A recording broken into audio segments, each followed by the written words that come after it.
Sim, Alexandre de Moraes, ele não cansa de nos surpreender, né?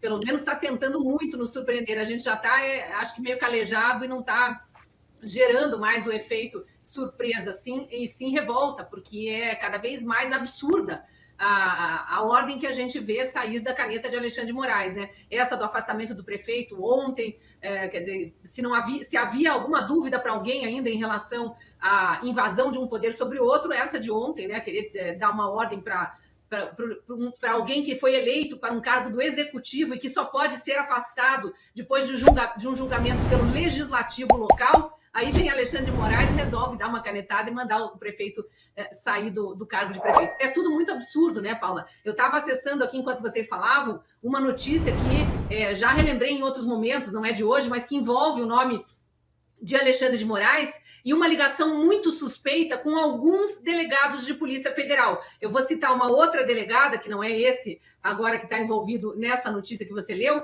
mas que durante muito tempo a gente queria saber por que de repente essa delegada estava aceitando ordens ilegais do ministro Alexandre de Moraes. A delegada Denise Ribeiro, que até onde eu saiba nesse momento está em licença maternidade, espero que esteja tudo bem com a saúde dela e do bebezinho, mas veja essa notícia que está no site da Associação Nacional dos Delegados de Polícia Federal. Tá lá no site da Associação Nacional dos Delegados. E a notícia é de 10 de outubro de 2016. Operação Acrônimo investiga o pagamento de 4 milhões de reais ao ministro da Justiça, que era, na época, Alexandre de Moraes. E aí, no subtítulo da matéria, fala o seguinte: coordenada pela delegada federal Denise Dias Rosas Ribeiro, a investigação aponta que Alexandre de Moraes teria recebido o dinheiro da empresa investigada na operação. Então, essa delegada, quando trabalhava nesta operação Acrônimo, chegou ao nome de Alexandre de Moraes como um possível receptor de propina.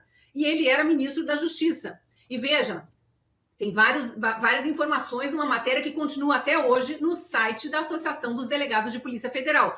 Pois bem, isso foi em 2016. Em 2021, a gente vê essa mesma delegada, que na época investigava Alexandre de Moraes, trabalhando para Alexandre de Moraes naquela perseguição a influenciadores digitais que até hoje estão sem monetização nos seus canais no YouTube. Sem qualquer grande explicação, apenas aquelas genéricas de que estariam cometendo atos antidemocráticos ou espalhando fake news, enfim, essas subjetividades que costumam constar das decisões dele. Essa delegada saiu de licença maternidade quando o nome dela veio à tona em relação a essa estranheza, né? É mais uma pergunta que a gente joga no ar. Por que uma delegada que antes investigava Alexandre de Moraes por possível cometimento de ilícito penal agora estava ali como braço direito dele e carcando a mão pesada do Estado ou do Judiciário sobre cidadãos comuns que não cometeram nenhum crime, pelo menos não há uma acusação formal contra eles. E agora a gente vê outros delegados cumprindo essas ordens absurdas e lançam o mesmo questionamento, né? Por quê? Por que policiais que não precisariam cumprir ordens ilegais servem ao rei Alexandre de Moraes? E eu queria seguir essa linha. O Moraes, aliás, atribuiu a iniciativa, né, de se começar a investigar esses empresários, os 8 empresários, à Polícia Federal. Diz que o pedido tinha vindo da Polícia Federal. Pois bem, em 2017, 2018, quando avançava, né, com muita saúde a Operação Lava Jato, a Polícia Federal, que passava com viaturas simples, tá? Nada, nenhum penduricalho ali, desfilava no 7 de setembro, era a instituição mais aplaudida ou, em certos momentos, a única aplaudida pelo povo, né, quando passava, porque representava a lei. A lei, finalmente, aos olhos do povo, começava a valer para todos, né? E havia lugar na cadeia para qualquer tipo de ladrão, inclusive ladrões que ocuparam a presidência da República, como no caso do Lula. Nesse compasso, a coisa vai ficar diferente. A Polícia Federal não terá coragem para enfrentar a multidão em desfile algum. O que contou a crise equivale a mais ou menos o seguinte: daqui a 2 meses eu apareço como assessor de imprensa do Alexandre de Moraes, que tal? Aí me apresento, ligo para vocês: olha, vocês não queriam conversar com o ministro sobre isso, tal? O que eu estou fazendo lá? Alguma coisa aconteceu. Se a delegada pode ter enlouquecido. Se não enlouqueceu, ficou esperta demais. Nas 2 hipóteses, não pode exercer o cargo. Mas esse delegado ligado ao Lula e ao PT está sob suspeição. Ele tem que ser afastado de tudo. Agora, ele pede e o ministro atende. De novo, fica escancarada a aliança entre os ladrões do PT, os seus cúmplices e o Supremo Tribunal Federal. Quando um desembargador metido a esperto tentou libertar o Lula por estar de plantão no Tribunal Regional Federal de Porto Alegre, a Polícia Federal, com altivez, disse não vamos soltar, não pode, está condenado. E o Lula ficou e o juiz ficou, o desembargador ficou falando sozinho. Agora, a Polícia Federal, que foi aplaudida no distrito, tem o dever de conter os que vão por dentro, fazendo com que a instituição apodreça. É esse o verbo. É o tumor que está ali dentro. O Alexandre de Moraes tem especial carinho, bota aspas nisso aí, pela Polícia Federal. A primeira demonstração de arrogância intolerável dele foi ter proibido a indicação do presidente da República para a superintendência da Polícia Federal. E, a meu ver, foi aí que o governo errou, o executivo errou, porque o presidente deveria ter dito o seguinte: eu nomeei, ele vai ocupar a sala e tente prender. Tá? Se tentar prender, aí enfrenta a tropa do exército. Porque isso sim é ameaçar a ordem jurídica do país. Isso sim é ameaçar a Constituição. Agora, o Alexandre de Moraes, não aceitei o pedido desse cara. O que é isso? Esse delegado agora com esse passado, ele é candidato a uma cadeia. Não a começar a mandar também. E é o que o PT se prepara para fazer. Olha a associação, como eles se dão bem. Como eles tocam com afinação. Né? Eles se apresentam com extrema afinação na ópera dos malandros. Aí. É isso que está acontecendo.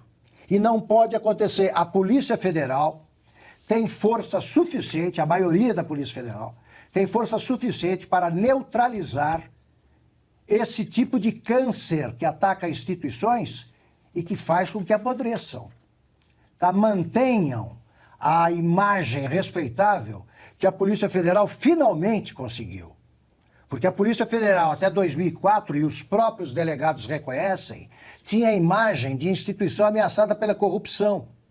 Eles fizeram uma limpeza interna, tiraram dos cargos vários delegados e conseguiram a confiança popular. Podem perdê-la se esse exemplo aqui se repetir, ou se esse caso vingar. Prefeito, um empresário qualquer, não tem, qualquer empresário, não um empresário qualquer, qualquer empresário não tem foro especial. Não tem. Não pode ser julgado pelo Supremo. Não existe lei que define esse crime.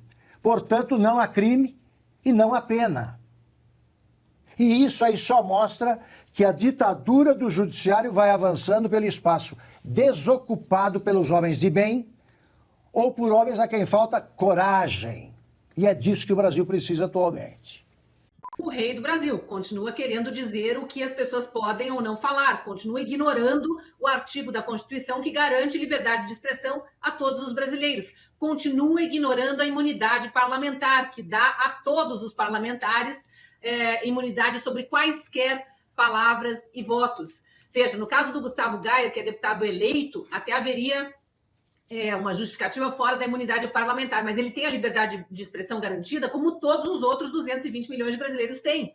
Então, continua sendo descabida essa determinação. E veja, tem mais gente, né? Bia Kicis, Cabo Júnior Amaral, tem outros deputados que não foram. Eu tenho certeza que Arthur Lira pediu por todos os censurados. Não acredito que o presidente da Câmara ia ser parcial a ponto de achar que alguns deputados têm mais direito que outros de falar. Né? Afinal, são eleitos para isso.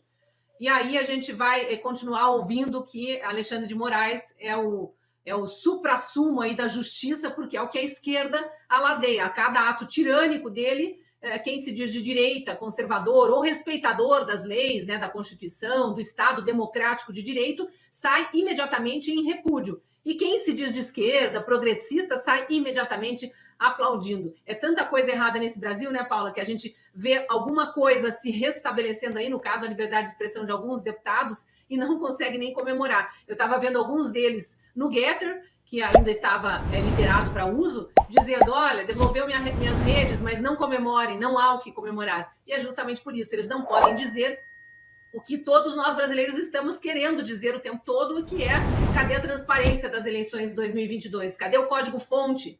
Quando Alexandre de Moraes, como presidente do TSE, vai montar aquela comissão de notáveis pedida, não foi sugerida, foi pedida pelo relatório das Forças Armadas, e com urgência, né? Teve essa palavrinha que veio junto. Pedimos com urgência a formação de uma comissão de notáveis indicados pela sociedade civil para análise do código-fonte e das eleições 2022. Estamos todos aguardando.